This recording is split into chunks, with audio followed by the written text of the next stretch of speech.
Shalom, selamat malam. Iya, saudara, kalau saudara lihat kenapa kursinya segini, memang kita buat segini. Ya, seperti saya katakan beberapa waktu yang lalu, kita akan terus mengurangi kursinya, supaya ya di dalam hati saya sendiri, saya berharap supaya orang-orang yang hadir itu memang Kristen sejati. Ya, kalau tadi saudara dengar khotbah saya di radio, itu Kristen itu terbagi menjadi 3. 1, Kristen sisa. 2, sisa Kristen. Dan yang ketiga, Kristen sejati. Ya, jadi anak-anak tolong ditenangkan. Karena saya tidak pernah bisa mengulang khotbah yang sama. Walaupun di tempat yang berbeda.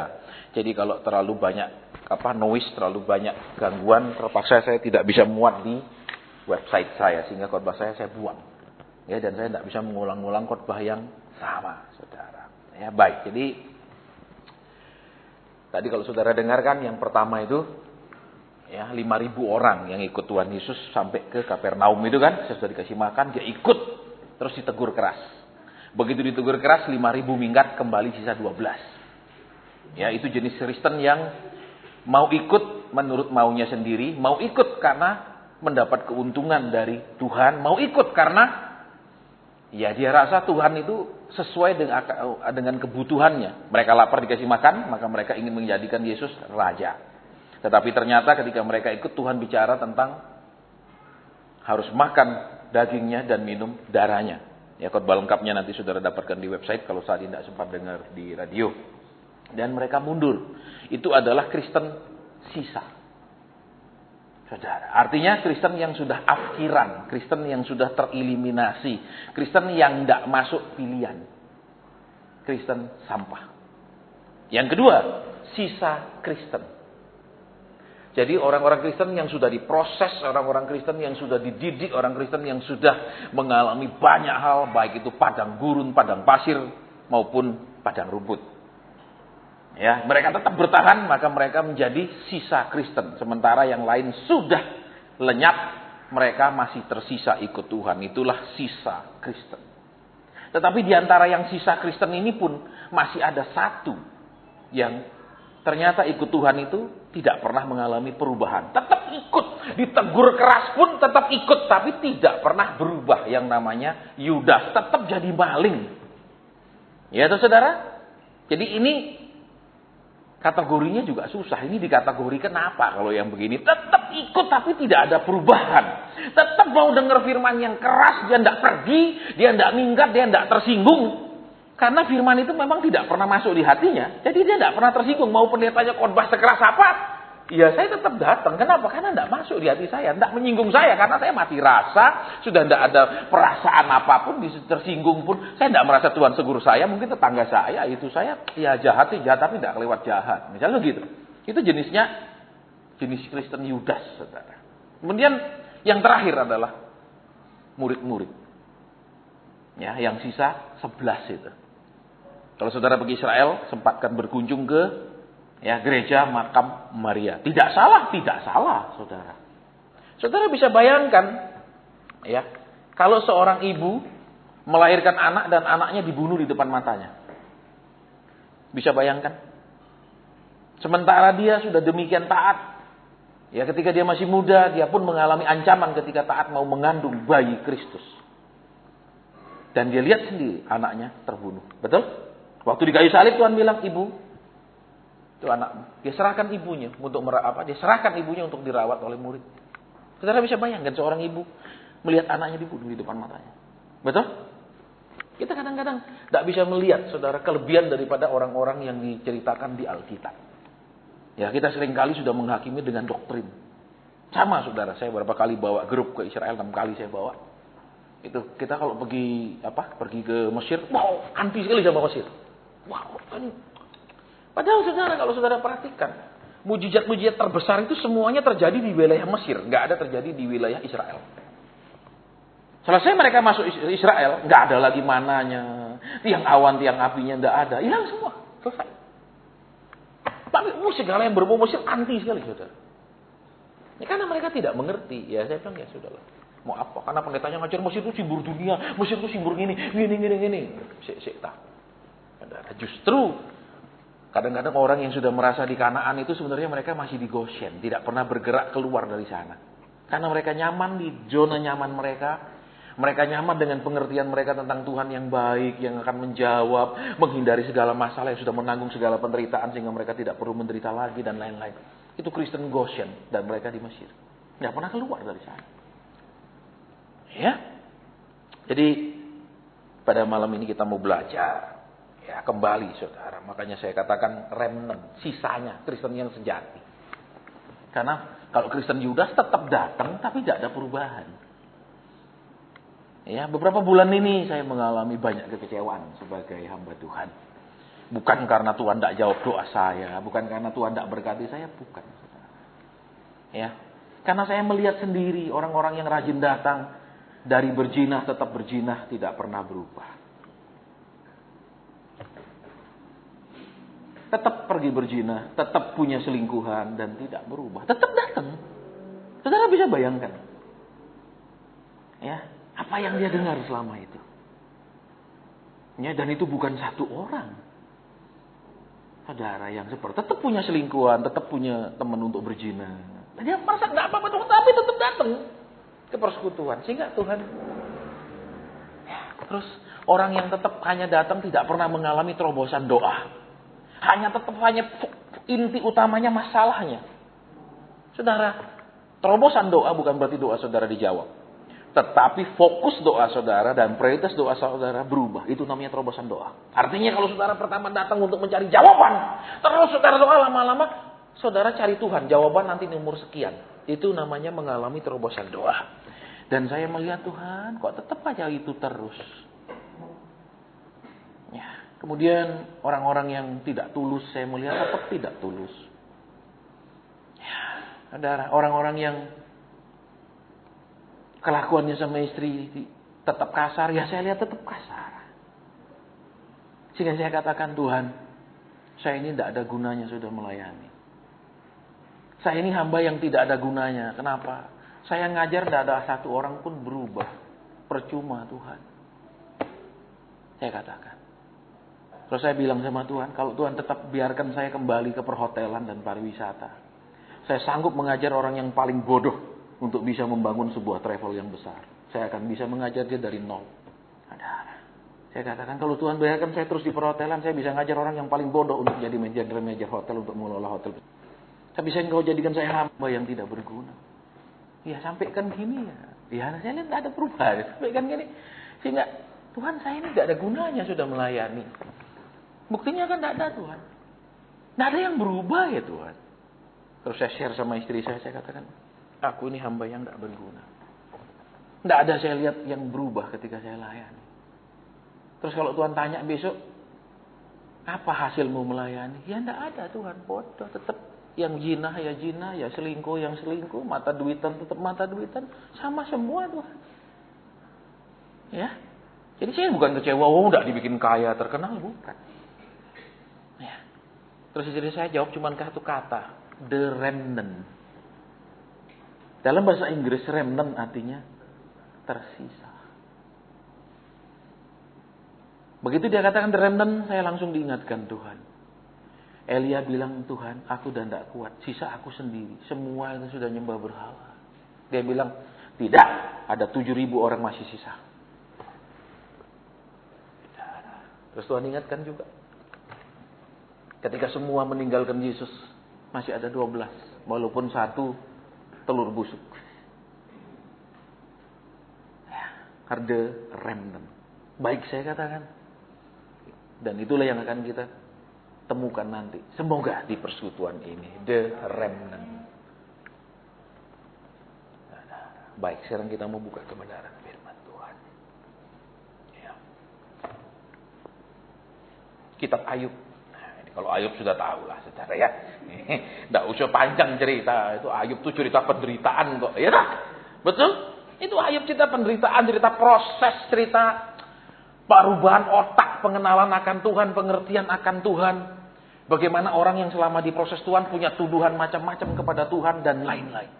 Itu Ayub. Dan yang aneh saudara, kalau saudara dan saya perhatikan. Tuhan itu bangga sekali sama Ayub. Betul? Sampai bilang sama setan, Tidak kau mau lihat hambaku Ayub. Mungkin seperti seorang ibu bilang, enggak tahu ya anak saya sekolah sana itu terbaik misalnya. Itu banggakan gitu. Ya. Tetapi justru yang dianggap Tuhan terbaik itu justru diproses lagi. Betul, apalagi yang telur busuk. Amin. Amin. Yang terbaik aja diizinkan diproses lagi. Yang membanggakan saja diizinkan diproses lagi. Apalagi yang menyakitkan. Amin. Halo? Nah, kalau gini ndak amin. Wah, nek ngono. Gitu. Udah sering kali seperti itu. Makanya waktu prophetic convention di Lancaster, seorang hamba Tuhan itu mengatakan begini. Tuhan itu akan mulai membersihkan gerejanya. Dan dia mengatakan itu tahun 2016. Tahun lalu. Jadi yang membuat tujuan gereja cuma menjadi kekayaan, kemakmuran, dan lain-lain kan itu siap-siap. Dan apa yang dia katakan semuanya benar, saudara. Nubuatan-nubuatannya benar. Ya, bahkan sebelum siapapun tahu belum ada pencalonan Donald Trump, dia sudah ngomong. Tuhan mengatakan Donald Trump akan jadi presiden. Dia sudah ngomong gitu. Jelas sekali di khotbahnya. Jadi dia tidak ngarang-ngarang, nggak bohong. Jadi apa yang dia katakan semua akurat. Ya, baik, kita sekarang buka kitab Ayub. Sudah, kitab Ayub. Yuk, Ayub pasal sebentar cari sih, mana dia? 38 ayat 4. Ya. Sudah ketemu 38 ayat 4. Di manakah engkau ketika aku meletakkan dasar bumi?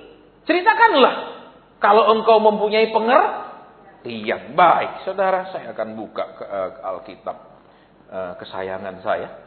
Ya, biasanya saya lebih suka baca The Message ataupun New Living Translation. Ya. Tadi Ayub berapa? Ayat keempat. Ya. Dikatakan begini, yang luar biasa. Up on your feet. Berdiri kamu sekarang. Up on your feet. Berdiri kamu. Itu kata Tuhan. Terus, stand tall. Ayo berdiri tegak. I have some question for you. Aku punya beberapa pertanyaan buat engkau. Terus, and I want some straight answers. Aku mau jawaban to the point, tidak muter-muter. Jangan kasih aku jawaban langsung, jangan muter-muter jawabannya.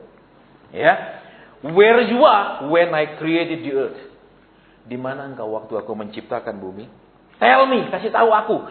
Since you know so much. Kalau kita bahasa Inggrisnya katakan, ayo kasih tahu aku.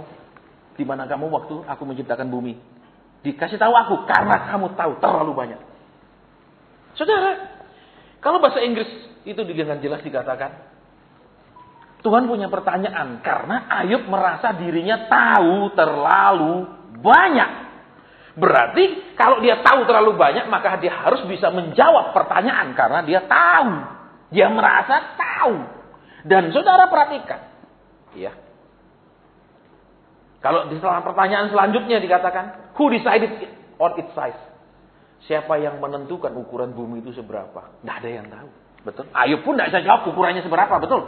Loh, saudara dan saya pun tidak tahu kecuali nanti buka Google ukuran bumi ini lingkarannya berapa, ya tak? Betul. Nah, sekarang lihat, saudara. Kenapa Tuhan bertanya kepada Ayub? Kenapa Tuhan perlu bertanya? Nah, kan kalau saudara dan saya perhatikan, yang jelas Ayub itu dibanggakan Tuhan, tapi terus diproses Tuhan lagi. Amin. Nah, sekarang kalau kita ukur jujur sama-sama saya dan saudara, kira-kira bisa seperti Ayubkah di Tuhan banggakan? Ayo angkat tangan yang bilang bisa. Yang bilang tidak bisa angkat tangan. Yang tidak tahu tidak usah. Saudara perhatikan di sini. Ya. Dia begitu dibanggakan Tuhan. Tetapi ternyata pengertiannya tentang Tuhan, pengenalannya tentang Tuhan itu masih juga banyak salah. Sehingga lihat waktu dia diproses, dia bilang apa? Engkau menjadikan aku sasaran kemarahanmu. Ya, kalau saudara baca kitab Ayub kan, dia menuduh Tuhan itu apa? Jadikan dia talenan. Tahu saudara talenan? Tahu? Chopping board itu loh. Kalau saudara masak itu kan ada apa? Namanya what is chopping board, talenan. Ya itulah talenan. Kalau orang motong apa di talenan kan ngiris ya kena, motong ya kena talenannya, betul? Ya, itu. Dia merasa dirinya itu jadi sasaran kemarahannya Tuhan. Berarti Tuhan tuh ngamuk. Aku yang kena. Tuhan tuh tidak senang apa aku yang kena. Lihat saudara.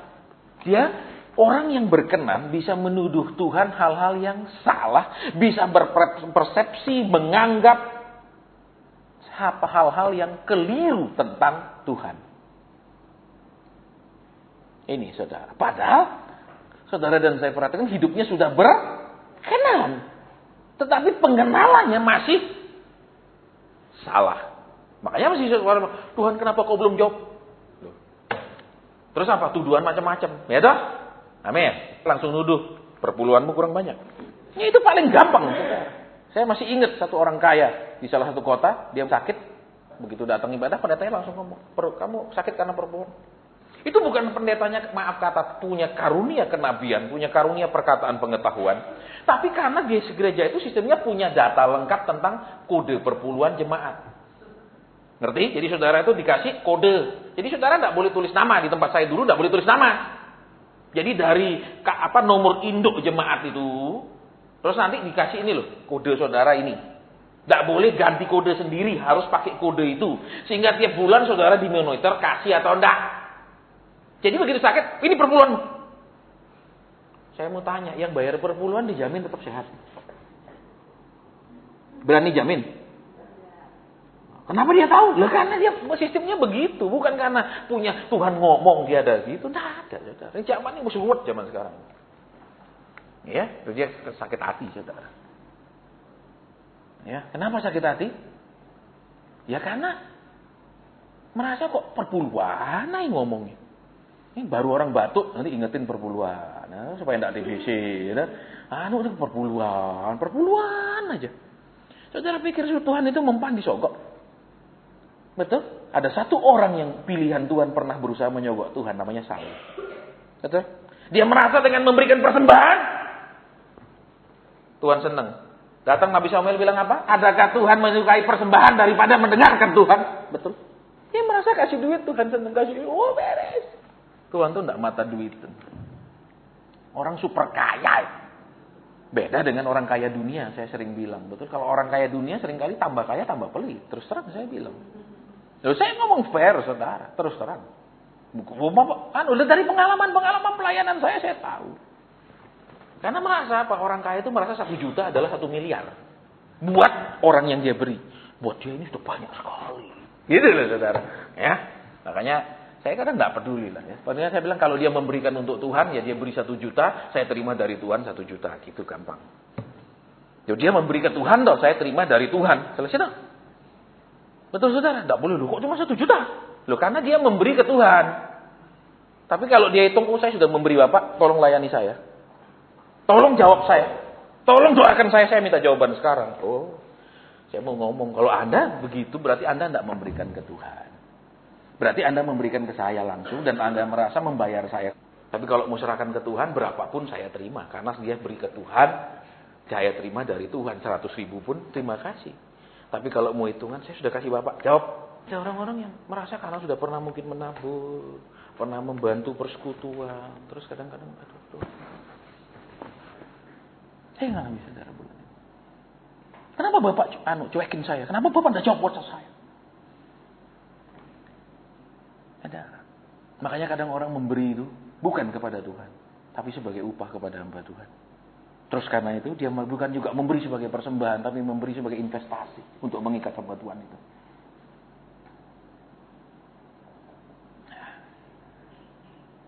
Nah, saya katakan, kalau maunya seperti itu, menganggap itu membayar saya, menganggap kadang-kadang orang begitu, saudara. Tuhan, saya katakan, ya.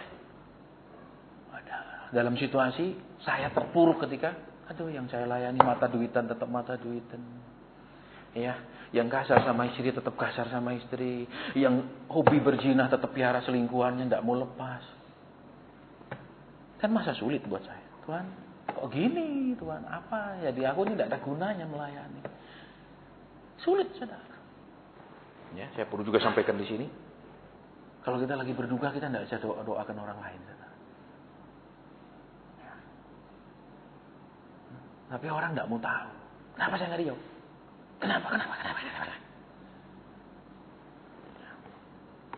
Baik, kita lanjutkan. Jadi lihat di sini. Tell me since you know so much. Kasih tahu aku karena engkau tahu terlalu banyak. Bukankah kita tahu banyak tentang Tuhan? Bukankah kita masih tahu rencananya dalam hidup kita, bahwa rencananya adalah damai sejahtera untuk memberikan kita masa depan yang penuh pengharapan? Ya, itu akhir dari rencananya. Tapi perjalanan menuju rencana itu tidak seperti itu. Bukankah kita merasa kalau kita sudah berkenan, maka Tuhan menjauhkan kecelakaan, Tuhan menjauhkan kesedihan, Tuhan menjauhkan segala-gala yang tidak mungkin membuat kita nyaman. Padahal kitab suci mengatakan dengan jelas Ayub berkenan kepada Tuhan, tapi dia diizinkan untuk dicobai. Iblis tidak bilang, jangan, dia berkenan kepadaku, nyingkir kau setan. Tidak. Tuhan bilang apa? Silahkan, asal jangan nyawanya. Betul? Halo? Jadi seringkali kita punya pengertian tidak seperti yang ditulis oleh firman Tuhan. Kita merasa sudah berkenan, hidup suci, tidak boleh ada pergumulan. Hidup suci nggak boleh ada masalah. Hidup berkenan, semua harus limpah ruah. Amin. Lihat lagi. Ketika dia dalam kesengsaraan, dia katakan apa? Tuhan meninggalkan aku. Dulu Tuhan bergaul karib dengan aku di kemahnya. Tapi sekarang aku ke timur, ke barat, ke utara, selatan. Aku tidak menemukan dia. Padahal saudara lihat. Ya. Ketika Ayub mengutarakan isi hatinya bersama 3 orang sahabatnya itu, plus si Elihu. Kemudian terakhir muncul. Tuhan terus menerus mengamati mereka. Tuhan terus melihat respon mereka. Tuhan terus melihat apa yang keluar dari mulut mereka semua. Betul? Tuhan tinggalkan? Tidak. Tuhan ada di situ mendengarkan semua. Buktinya, Tuhan marah sama 3 sahabatnya, betul? Engkau tidak mengatakan hal yang benar tentang aku. Berarti Tuhan dengar semua omongannya. Tuhan tidak meninggalkan Ayub, tapi Ayub mengatakan engkau meninggalkan aku. Tuhan mau melihat respon mulutnya keluar apa. Betul? Macam-macam mulutnya keluar hal-hal yang salah.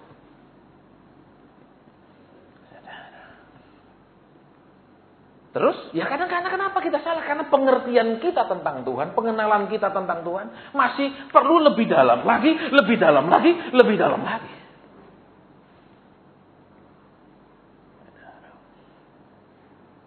Sering kita tidak mau pengertian yang lebih dalam, maunya berkat yang lebih memuncak. Amin. Halo. Saya ketemu, sudah makanya kadang waktu kemarin saya ngomong sama istri saya. Aku tidak berguna. Aku tidak melihat di pelayananku orang berubah. Saya tidak ngomong, aku melihat pelayananku tidak semakin besar. Saya tidak tertarik dengan yang besar. Saya tertarik dengan yang benar. Dari dulu saya mengajar di pariwisata pun saya tertarik dengan yang benar. Siswa saya yang tidak beres, saya hajar habis-habisan. Saya bilang lebih baik saya ngajar sedikit orang, tapi dia sukses daripada ngajar banyak orang. Orang ini tidak punya kompetensi. Jadi kembali ke sini. Ayub terus katakan apa? Kalau saudara dan saya perhatikan. Ya. Dia menuduh Tuhan tidak adil. Dia menuduh banyak, kalau saudara perhatikan di kitab itu, banyak hal yang sepertinya, maaf kata, ada sebagian besar persis seperti kita kalau dibawa ke dalam padang gurun. Macam-macam sudah tuduhannya sama Tuhan. Macam-macam pendapatnya sama Tuhan. Macam-macam penilaiannya sama Tuhan. Macam-macam penghakimannya sama Tuhan.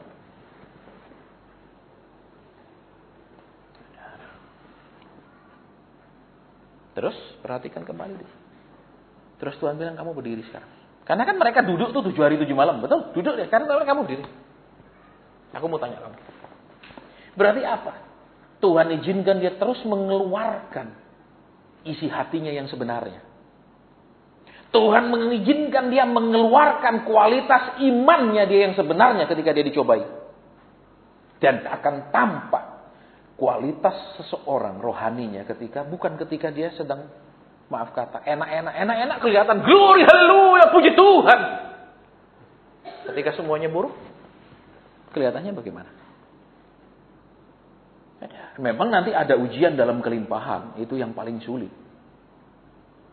Saudara, Daud ketika dia diproses Tuhan sukses terus kok.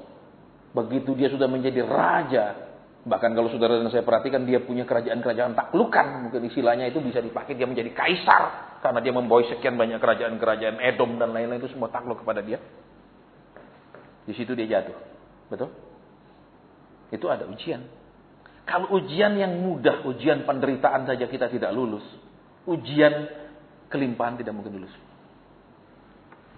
Karena ujian yang paling gampang adalah dibuat menderita. Itu paling gampang. Akhirnya Tuhan, I'm coming. Betul? Tuhan bilang dari dulu mesti aku tunggu kamu, aku bosen tunggu. Jadi ya terpaksa pakai resep kuno. Amin. Maka kamu datang. Aku tahu kamu datang ini tidak usah cerita sudah aku tahu. Amin. Gitu toh? Saudara. Makanya kembali ke sini. Lihat. Tell me since you know so much. Jadi Tuhan mau ngomong apa? Kamu sekarang kasih tahu aku mau tanya kamu. Dan semua pertanyaan ini tidak ada bisa dijawab, betul? Betul? Betul? Tidak ada pengetahuan tentang hal-hal yang ditanya Tuhan itu zaman itu. Iya toh? Tidak bisa dijawab oleh Ayub zaman itu. Padahal Ayub merasa dia semua tahu. Dia ngomong tentang Tuhan begini. Dia tahu, dia merasa dia tahu semua. Dan Tuhan katakan, aku mau tanya kamu sekarang berapa pertanyaan. Dan saya lihat saudara, tidak ada satupun yang bisa dijawab kan? Betul? Tuhan bicara tentang bintang, Ayub bingung kalau ngomong bintang apa. Betul? Kita pun di zaman sekarang yang ditanya bintang-bintang bingung sendiri, amin. Betul apa enggak? Tidak ada yang bisa dijawab. Padahal dia tahu, merasa dirinya tahu sampai dia ngomong, Tuhan menjadikan aku sasaran, Tuhan meninggalkan aku. Semua dia ngomong, dia merasa itu semua benar dari pengetahuannya. Padahal itu semua adalah sangkaannya, tuduhannya kepada Tuhan. Saudara, kita mau lihat di sini. Kita harus mengakui kita ini bodoh. Ya. Mazmur mengatakan seperti hewan kami di hadapan. Kita ini goblok. Betul? Buktinya apa? Dikasih duit, tidak ngerti maksud Tuhan kasih duit. Amin. Betul apa enggak? Malah kasih duit karena sudah merasa sekarang kaya, aman punya duit, berani selingkuh, berani apa karena aku kaya. Asa aman dengan kekayaan. Ya toh, padahal maksud Tuhan kasih kaya jadi berkat. Ya toh, buat istri, buat anak, ya toh, nyenengkan, ternyata cari perempuan. Kita tidak ngerti maksudnya toh, goblok toh. Betul? Loh, terus apa lagi? Ketika usaha sukses, merasa itu hasil kerja saya.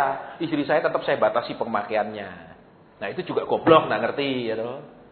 Betul apa enggak? Loh, iya toh. Dia enggak ngerti, saudara. Kita ini goblok. Kalau kita dengan jelas mengatakan seperti hewan. Loh. Hewan dikasih uang, Pak. Ayo, terima enggak? Satu tas saudara taruhkan di depan kambing, dia udah pergi, dia ngapain? Betul, dia bau. Oh, ini kok enggak ada bau rumput, pergi dia, betul? Dia goblok. Nah, terus gobloknya lagi ketika saudara dan saya diproses Tuhan. Ini untuk apa? Tuhan kan bisa mempermudah segala sesuatu. Kenapa mempersulit segala sesuatu? Betul? Mungkin Tuhan permaruh iklan. Kalau bisa dipersulit, kenapa dipermudah? Begitu? Tidak, saudara. Kalau saudara dan saya perhatikan.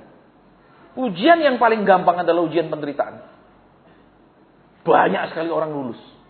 Tapi ujian kelimpahan, terlalu banyak orang gagal. Saya banyak ketemu, saudara. Saya kan pernah kita sama saudara. Saya pelayanan, tapi selesai kita doa. Tuhan, apa pesanmu? Tuhan bilang, ibu ini kepingin jadi miskin kembali. Pernah aja dengar tuh?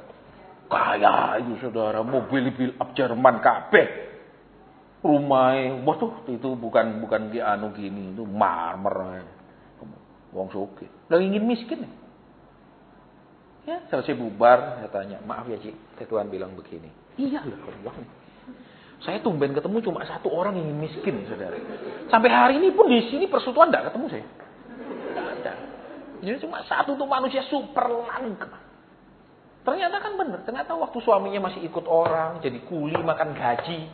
Wah, setia, doa bareng setiap pagi. Pergi gereja bareng. Ya, begitu Tuhan kasih dia usaha sendiri. Nekat luar biasa. Punya piaraan. Makanya istrinya bilang, biar jadi miskin kembali asal rumah tangga rukun. Nah, ini perempuan yang benar, yang penting rukun. Bukan uang yang penting.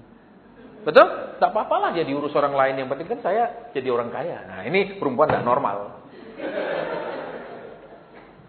Ya, lo banyak yang tidak normal, saudara. Banyak normal, banyak tidak normal. Ya, namanya kan dunia. Amin. Oke, jadi kita lanjut lagi. Ya, kalau saudara dan saya lihat lagi. Ya, yang baik dari Ayub apa?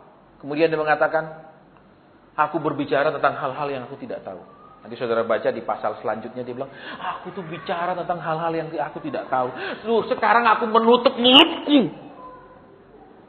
Berarti salah satu maksud saudara dan saya di proses Tuhan adalah supaya mulut ini mulai dikendalikan. Supaya mulut ini dirubah. Supaya mulut ini tidak sembarangan. Karena dengan jelas saudara dan saya perhatikan ya. Alkitab katakan lidah ini hal yang kecil. Betul? Tetapi bisa merusak semuanya. Ya, seperti api yang kecil tapi bisa membakar hutan. Seperti apa lagi lidah itu dikatakan? Seperti kemudi kapal yang kecil tapi bisa mengemudikan kapal yang sedemikian besarnya. Dan Alkitab mengatakan, percuma orang beribadah kalau tidak mengendalikan lidahnya. Jadi, Ayub sudah hidup benar. Tetapi karena pengertiannya tentang Tuhan banyak salah, maka dia ngomong sembarangan. Saudara, iya toh?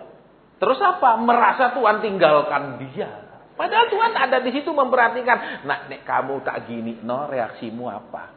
Bukan Tuhan tidak tahu reaksi saudara dan saya, tetapi saudara dan saya harus tahu sendiri reaksi saudara dan saya ketika dihadapkan dengan perkara-perkara. Tuhan tidak bisa bilang, nah, kamu tuh masih kurangnya gini. Kadang dia seperti itu. Tapi kadang dia perhadapkan dengan situasi. Terus dia mau lihat reaksimu apa.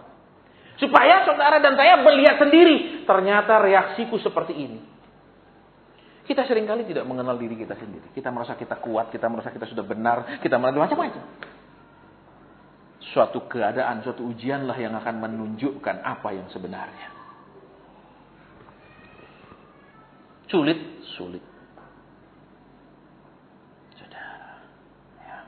Berat. Kita mau perhatikan di sini. Tuhan tidak hanya mengajar saudara dan saya. Tuhan tidak hanya melewat firman. Tuhan tidak hanya menegur saudara lewat teguran firman maupun perkataan Roh Kudus. Tapi dia juga mengajar kita, menunjukkan kita lewat keadaan kita bagaimana kita bereaksi. Dan di situ kekurangannya apa? Kesalahan reaksinya apa? Kekeliruan bereaksinya apa? Supaya kita tahu, Tuhan tahu. Bukan dia tidak tahu, tapi kita tidak tahu. Dan kadang itu perlu ditunjukkan.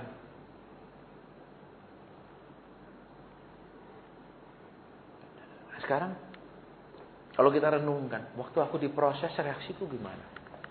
Perkataanku bagaimana? Pendapatku tentang Tuhan bagaimana? Penghakimanku tentang Tuhan bagaimana? Di situ kelihatan, aku ini kualitasnya gimana? Bukankah itu menunjukkan siapa kita yang sebenarnya? Mutu kita bagaimana? Pengenalan kita akan Tuhan bagaimana? Kualitas rohani kita akan Tuhan bagaimana? Bobot kekristenan kita akan Tuhan. Semua diuji dari situ. Semua kelihatan satu-satu. Makanya kemarin saya sampaikan di kota lain. Saya tidak ingin melayani orang-orang yang bermental hidup mudah. Saya tidak ingin melayani orang-orang yang mentalnya tidak ada teruji. Dikit-dikit Pak Asen, tolong doakan.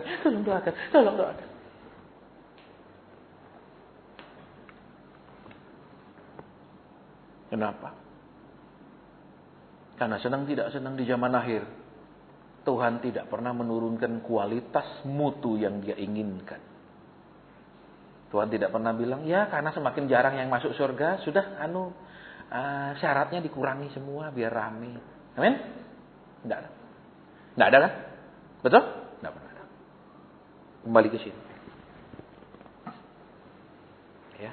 Yang lucu saudara kalau di dalam bahasa Inggris saya katakan, beritahu aku, karena engkau tahu terlalu banyak. Siapa yang memutuskan ukuran bumi? Certainly you will know that. Tuhan sindir dia. Tentu saja kamu tahu. Nggak tahu. Betul? Betul? Nggak tahu saudara. Jadi lihat sekarang. Ketika kita tidak mengerti proses. Ketika tidak kita mengerti jalan yang harus kita lalui. Ketika tidak kita sama sekali, kenapa masih begini? Kenapa begini? Nggak usah banyak ngomong. Mulut ini jaga. Karena Tuhan di situ memperhatikan reaksi kita. Buktinya kan waktu ngomong terus langsung Tuhan. Sekarang aku ngomong, kamu berdiri, aku mau tanya.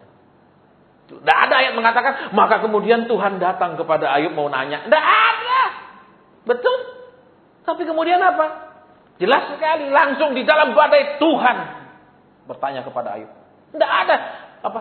Pelan-pelan Tuhan datang dulu terus mau, Ayub, tidak ada. Aku mau nanya, aku baru datang, sorry aku tinggalkan engkau. Gitu ada? Tidak ada. Jadi waktu saudara dan saya ini seperti ditinggalkan, Tuhan sedang mau melihat mutunya gimana. Omongnya gimana, yang keluar dari mulutnya itu apa saja selama ini. Apa doa Tuhan, kok dia tidak diproses, aku tok. Loh. Terus Tuhan bilang, kalau diberkati gimana? Mau aku berkati dia tok, kamu enggak? Nah, enggak tok. Amin. Nah, kalau gini khotbah diam tiba-tiba ya. Hadirat itu begitu mencengkram sehingga amin. Udah lihat di sini. Ya. Makanya dikatakan, maka Ayub mengatakan apa? Aku menutup mulutku dan Aku menutup mulutku dan menyesal. Sekali aku berbicara tapi tidak ulang lagi, dia bilang. Nanti saudara baca di pasal selanjutnya, dia bilang, aku tidak ulang lagi Tuhan. Maka kemudian Tuhan memulihkan keadaannya.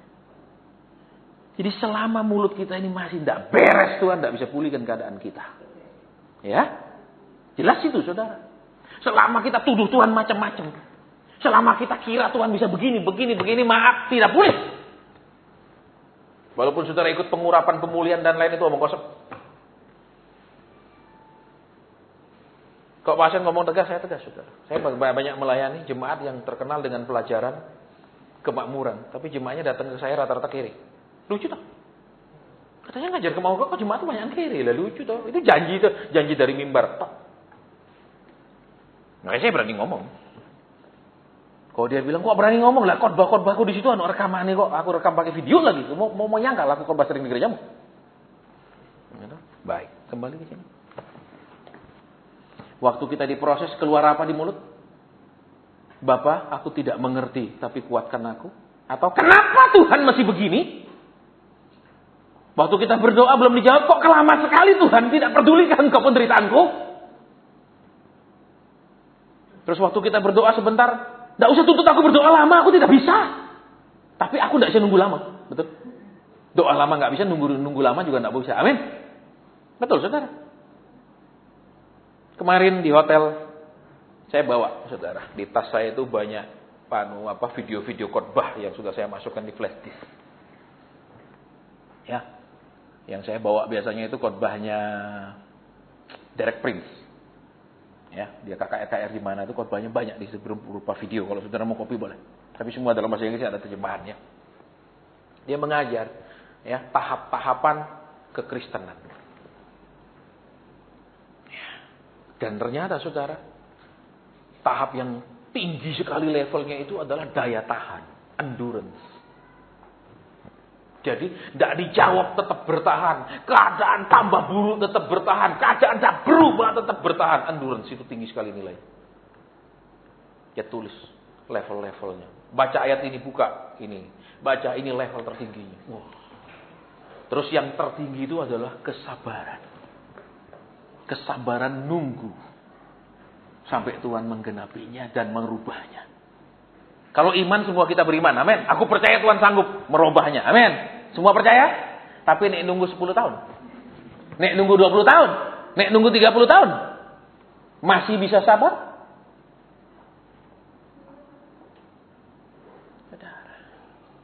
Tahun 91-92 saya dinubuatkan. Seorang hamba Tuhan. Dan sampai hari ini 2017 belum terjadi. Hamba Tuhannya mungkin hamba Tuhan nggak benar, urapannya luar biasa, hidupnya benar. Jadi dia tidak nubuat omong kosong. Yang bikin senang telinga, yang dia buat-buat, yang lu buat-buat itu. Ya, dan aku senang yang dibuat-buat itu. Nah, itu repot. Ya. Terus gimana? Ya tunggu. Itulah Karena apa? Teladanilah para nabi yang dengan kesabarannya mendapat yang bukan hanya dengan imannya, dengan ketaatannya, dengan pengorbanannya, dengan persembahannya, tapi dengan kesabarannya. Kesabaran lebih tinggi dari daya tahan. Dia sanggup bertahan, tapi kalau nggak sabar marah-marah. Sudah berat loh Tuhan, sudah sakit loh Tuhan, sudah gini loh Tuhan, sudah lama loh Tuhan. Mari saya sampaikan, tidak ada konseling, tidak ada tanya-tanya. Karena orang yang sering kali lupa tanya, orang tidak sabar. Saya ingin tahu lagi persentuhan apa, kelihatannya rohani, tapi bukan. Dia kepingin, mungkin sekarang ada jawabannya sekarang, mungkin sekarang ada solusinya. Dari ketidaksabaran.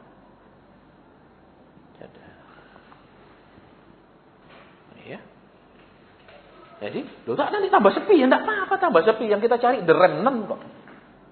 Gampang. Amin.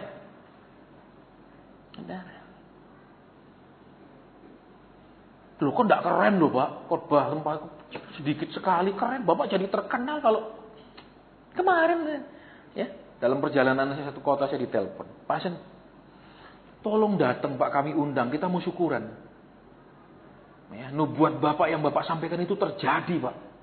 Tanah yang Bapak sampaikan di tepi pantai itu sekarang sudah kami miliki semua. Datang saya enggak. Padahal kan keren loh. Betul disaksikan di gereja gedenya. Dia yang nubuatkan dan semua terjadi. Keren kan? Seneng loh. Terus Tuhan bilang, aku kerja kamu yang bangga. Kamu yang dapat pujian gitu. Terus untuk meninggikan namamu tahu, kamu jadi terkenal. Betul?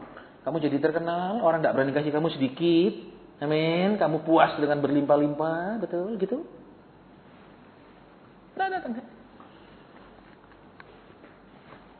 Waktu pabrik di atas itu, kawasan industri Candi juga saya nggak datang. Nubuat semua terjadi deh.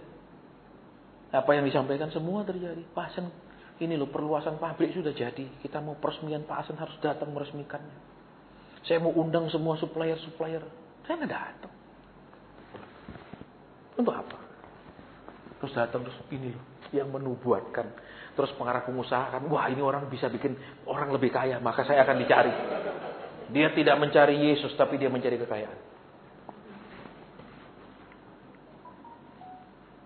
Betul? Pasien tidak butuh duit, saya butuh duit.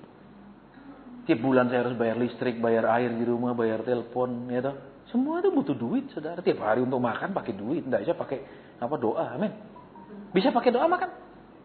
Pergi misalnya ke Exosuki, selesai makan. Saya tidak bisa bayar, saya bayar dengan doa, bisa?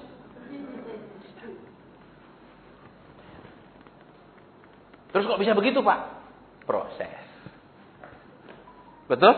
Kok bisa gitu Pak? Didikan Tuhan. Kok bisa gitu Pak? Masuk padang gurun. Di padang gurun tuh motivasinya harus berubah. Nek tetap tidak berubah, tidak keluar.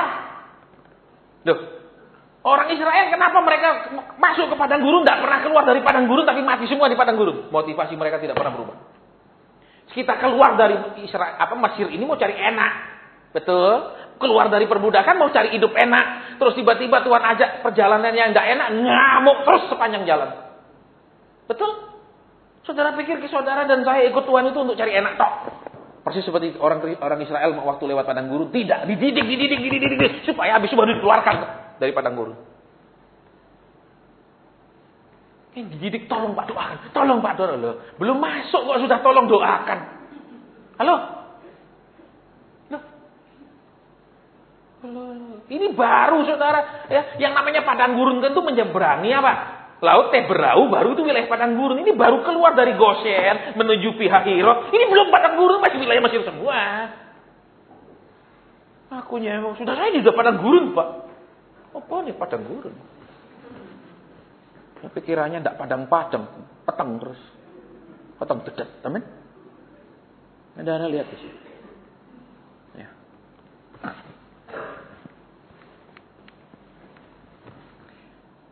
Apa pendapat kita? Apa pengertian kita terhadap apa situasi kita saat ini? Terus apa reaksi kita terhadap keadaan kita saat ini?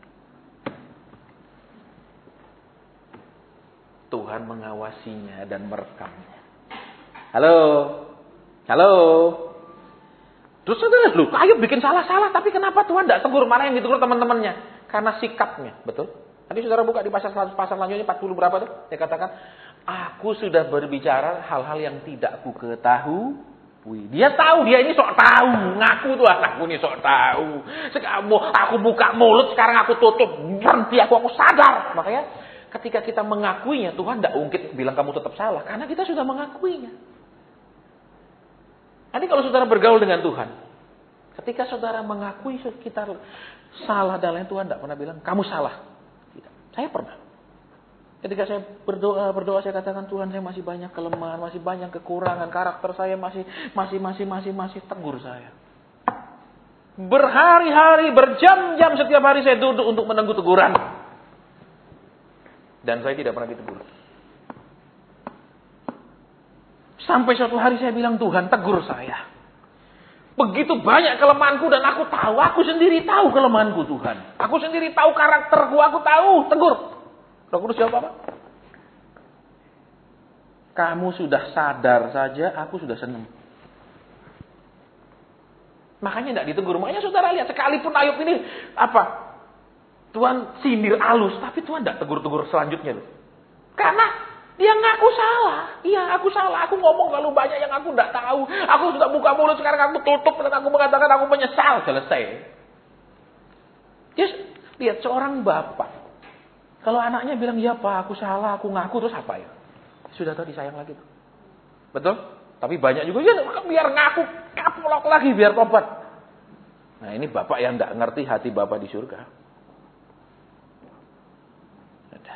Kita semakin bergaul sama Tuhan, kita semakin mengerti sifatnya. Karena sifat hanya bisa, saudara, lebih kita dalami kalau kita bergaul. Terus pola pikirnya akan kita bisa dapatkan kalau kita bergaul. Kalau cuma ngerti dia siapa, baca riwayat hidupnya, kurikulum vitae-nya, kita akan tidak bisa ngerti. Tapi dengan bergaul, oh dia gini. Kalau kayak aku situasi gini, dia reaksinya gini. Kita lebih dalam. Ya. Jadi, salah satu tanda orang itu mau dikeluarkan Tuhan dari padang gurun adalah kalau Tuhan mulai tidak tegur langsung, tapi mulai menyinggung, mengingatkan, menyadarkan dengan halus kekurangan, kesalahan, kekeliruannya. Kalau dia sadar, selesai. Tapi kalau dia bantah, dia membenarkan diri, dia balik menuduh Tuhan, babak belur dia. Apa aku kurang menderita Tuhan? Misalnya, nah itu kan berarti nganggap Tuhan apa? Engkau kejam Tuhan. Lihat di sini kembali. Sekarang lihat reaksi kita. Coba duduk sebentar, lihat. Ingat reaksi kita waktu kita diproses. Lihat reaksi kita waktu kita mengalami dihempas, dijegal, dibawa dalam kondisi terjepit, dibawa dalam kondisi yang katakan reputasi kita hancur, harta benda kita hilang, dan reaksi kita apa? Itu menentukan kualitas. Betul? Itu menentukan kualitas. Tadi saya sempat nonton, saudara, di Discovery Channel tentang motor gede, ya, merek Triumph yang buatan Inggris. Itu setiap unit itu masih dites dengan kecepatan 200 sampai 200 kilo per jam sepeda motor. Lulus baru dijual. Nggak lulus nggak dijual. Jadi saudara dan saya ini dikasih menghadapi situasi, terus mau dilihat reaksinya. Kalau reaksinya doain Pak. Itu sudah mau diproses Tuhan supaya lebih rajin, supaya cari Tuhan, supaya pengenalannya lebih dekat sama Tuhan. Malas. Oper masalah ke orang lain. Saudara pikir Tuhan itu, maaf kata, ya, kalau saudara oper PR kepada saudara punya bapak atau ibu genduknya di keluarga, orang tua senang. Saudara punya anak tiap hari ada PR suruh genduk yang bikin jawabkan, senang saudara. Bisa saudara marahin, enggak usah bantu dia. Betul? Enggak usah kerjakan PR-nya, bantu dia ngerjakan PR boleh, ngerjakan PR dia enggak boleh. Dia jadi goblok. Amin. Betul apa ya? Banyak gitu. Saya sudah doa, Pak. Berapa lama? Oh, lama, Pak, 5 tahun. Terus satu kali doa berapa menit? 5 menit, 10 menit, Pak. Loh. Kalau saudara, saya sudah dari dulu olahragawan. Tapi saya cuma ya lari keliling rumah dari depan ke pintu gerbang 5 kali, sudah 8 tahun. Itu kan tidak mempengaruhi apapun. Amin. Loh, iya apa ya? Iya apa ya? Jadi yang namanya benar-benar olahraga itu kan lari di berapa kilo, jalan berapa kilo. Bukan cuma olahraga depan rumah keluar dari gerbang ke belakang ke gerbang lagi sudah terus makan. Betul? Biar itu dilakukan 20 tahun, enggak bikin sehat. Amin. Betul apa ya? Kan banyak orang gitu, saudara. Mereka tidak suka berdoa. Karena doa adalah sebuah beban yang berat. Dan mereka hanya berdoa ketika mereka berbeban berat. Saya akan pernah tulis di buku saya. Tingkatan doa orang Kristen. 1, terpaksa berdoa. Dari tidak suka berdoa, terpaksa berdoa. Betul? Karena apa? Karena keadaan tidak ada yang bisa tolong lagi. Udah tidak ada jalan keluar. Sudah semuanya babak belur. Dia terpaksa Tuhan. Yang sebelumnya dia tidak bisa begitu. Halo? Dan dia bisa tekun bangun pagi. Dulu dia tidak bisa. Dia bisa setia tengah malam. Karena keadaan terpaksa. Dan doa terpaksa bersifat memaksa. Tolong saya Tuhan. Jawab saya Tuhan. Itu memaksa. Saudara. Ya. Seorang hamba Tuhan menulis dalam salah satu bukunya. Ya. Arti berdoa bukanlah mengemis, meminta. Ya. Tapi arti berdoa yang sebenarnya adalah semakin mendekat kepada Tuhan. Bukan masalah mau minta, mau apa. Bukan. Jadi kalau doa itu isinya masih minta-minta, itu bukanlah doa. Karena itu tidak membuat orang dekat sama Tuhan. Ya, kalau saudara bilang, mana bukunya, saya screenshot, saya kasih saudara baca.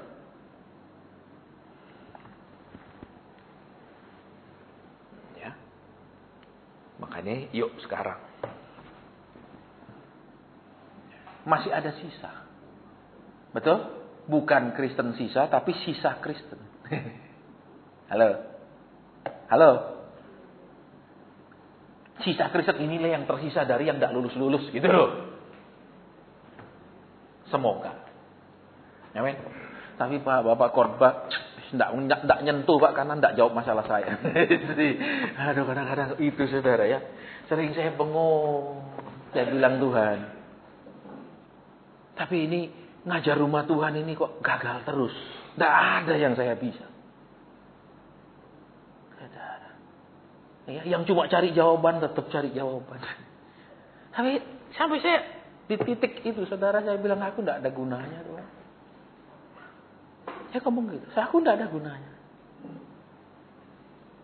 Kalau dulu saya bilang biar saya kembali ke pariwisata. Kalau sekarang tidak, saya bilang andai saya di pariwisata kan lebih bisa ada gunanya saya. Di gini tidak ada gunanya. Ngomong begini tidak masuk, saudara. Sempat di telinga masuk pun jarang. Kebanyakan di bawah angin lalu. Ya. Yuk, sedikit lagi. Ya, baru jam 8.30. Amin. Ya, seorang tutup jam 9. Ya. Jam 9 kurang kita bubar. Amin. Singkat, padat, jelas. Ya, makanya kembali di sini Tuhan bilang apa? Kasih aku jawaban langsung. Give me straight answer. Jawabannya jangan berliku-liku. Karena kalau jawaban berliku-liku itu berarti maaf kata. Ya, itu dia mau ngeles. Itu namanya jawaban berliku. Kasih jawaban misalnya, Pak, kamu kok pulangnya jam segini? Ma, aku mau makan. Nah, kalau dia bilang gini, ini dia tidak mau jawab berarti, betul? Dia mau menghindar dari menjawab, betul? Atau, Ma, aku lelah. Alias, tidak usah tanya-tanya. Berarti dia mau ngeles, ha? Tuhan bilang, jawab aku langsung. Dan jawaban Ayub, aku minta ampun. Kita boleh bersalah dalam arti kita masih bisa bersalah dan berdosa. Tapi jangan saudara dan saya penuh dengan pembelaan diri. Salah ngaku salah. Keliru, ngaku keliru sama Tuhan. Jangan bolak-balik. Ya soalnya problem saya sangat berat. Sehingga saya tidak bisa konsentrasi doa. Makanya saya jarang doa. Jawab aja, memang saya tidak bisa doa. Jujur jadi orang. Alias, saya lebih enak kasih orang uang untuk mewakili saya doa. Saya pakai calo. Saya bayar calo yang doa. Amin? Betul? Halo?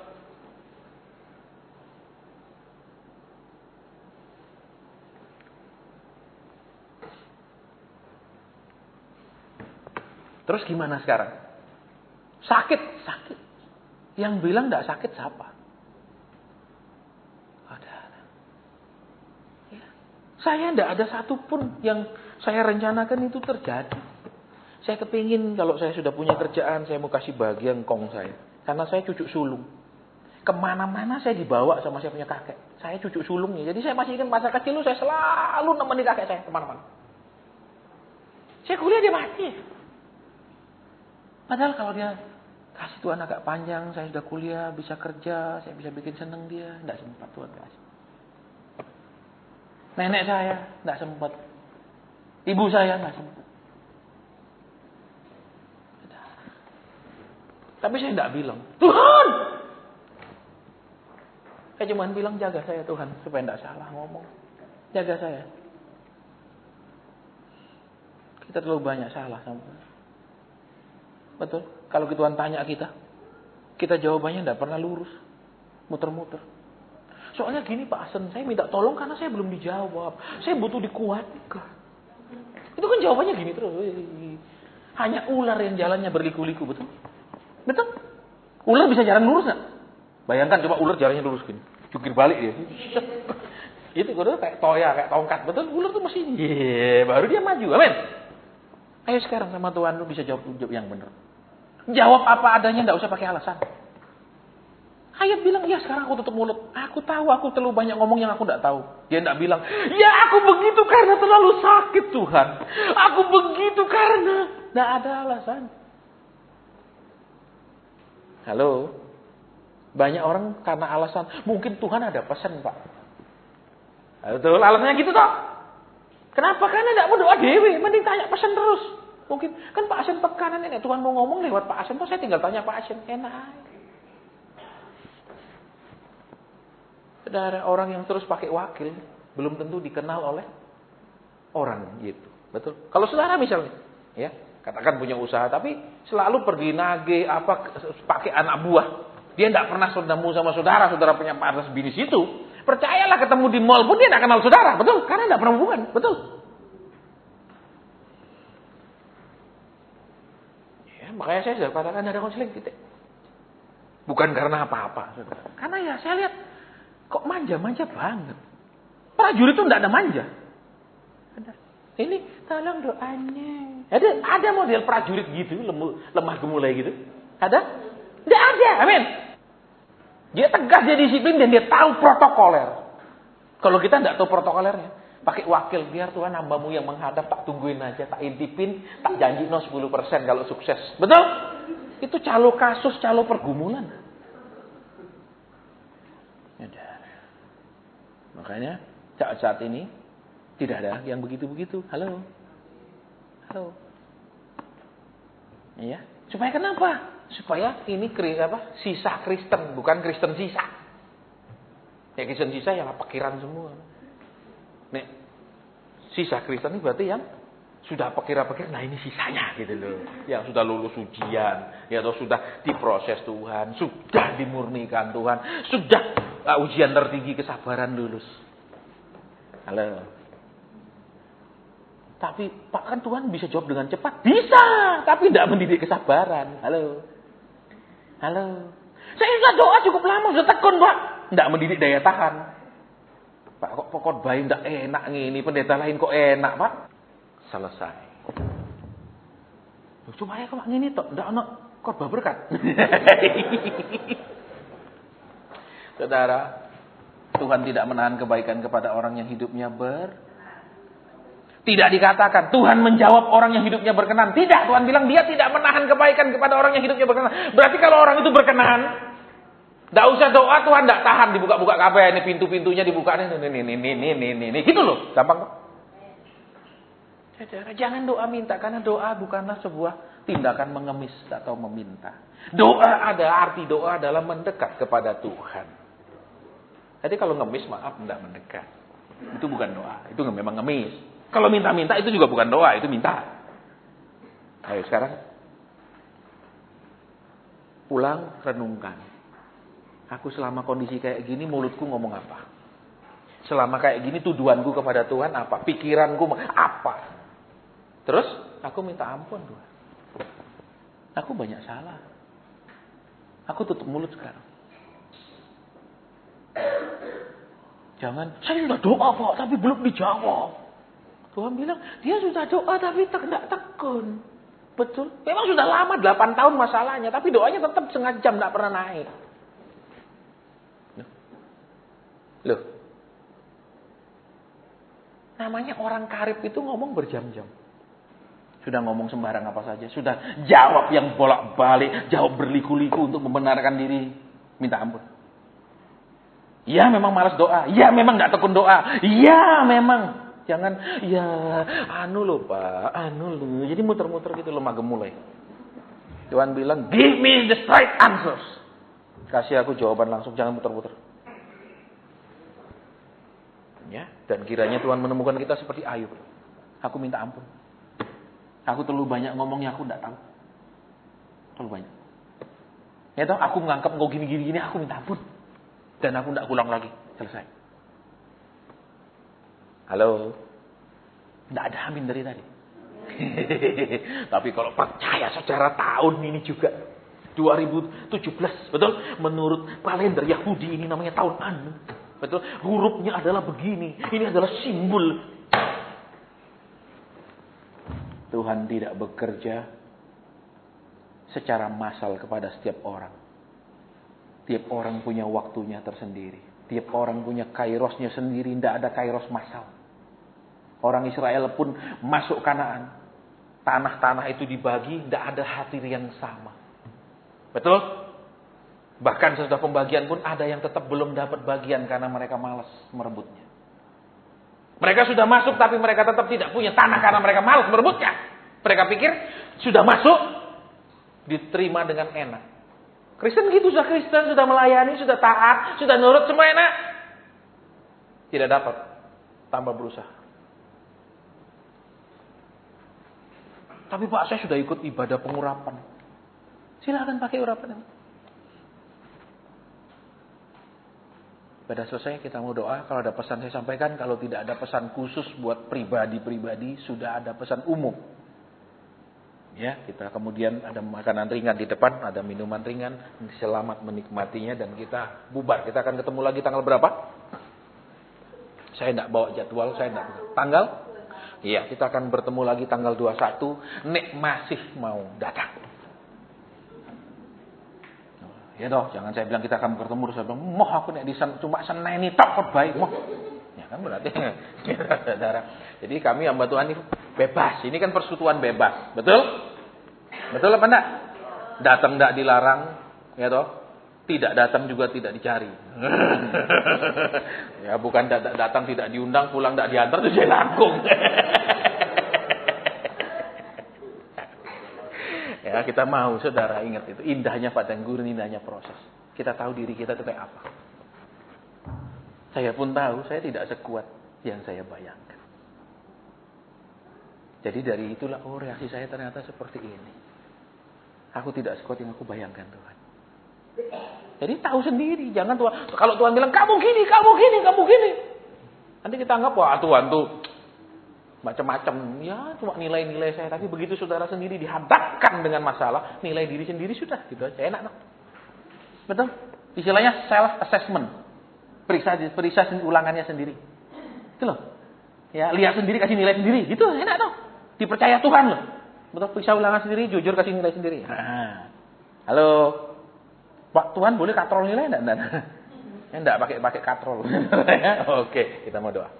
Bapak terima kasih. Ajar kami ini menjaga mulut ini Tuhan. Menjaga pikiran hati. Syahwat sangka, penilaian, penghakiman terhadap Tuhan. Supaya jangan kami ngomong terlalu banyak yang kami tidak tahu. Sehingga suatu hari Tuhan akan bertanya kepada kami dan kami tahu kami tidak bisa menjawabnya karena kami tidak tahu. Ampuni kami kalau banyak hal kami merasa kami tahu. Kami minta ampun. Mungkin ada pesanmu di tengah-tengah kami. Terima kasih. Kalau engkau merasa cukup hanya lewat permintaan firman dan tinggal kami renungkan, kami izinkan firman itu masuk lebih dalam. Membongkar isi hati kami, membersihkan hati kami. Silakan. Dalam namamu kami berdoa, bersyukur, berterima kasih. Haleluya. Amin. Ibadah sampai di sini.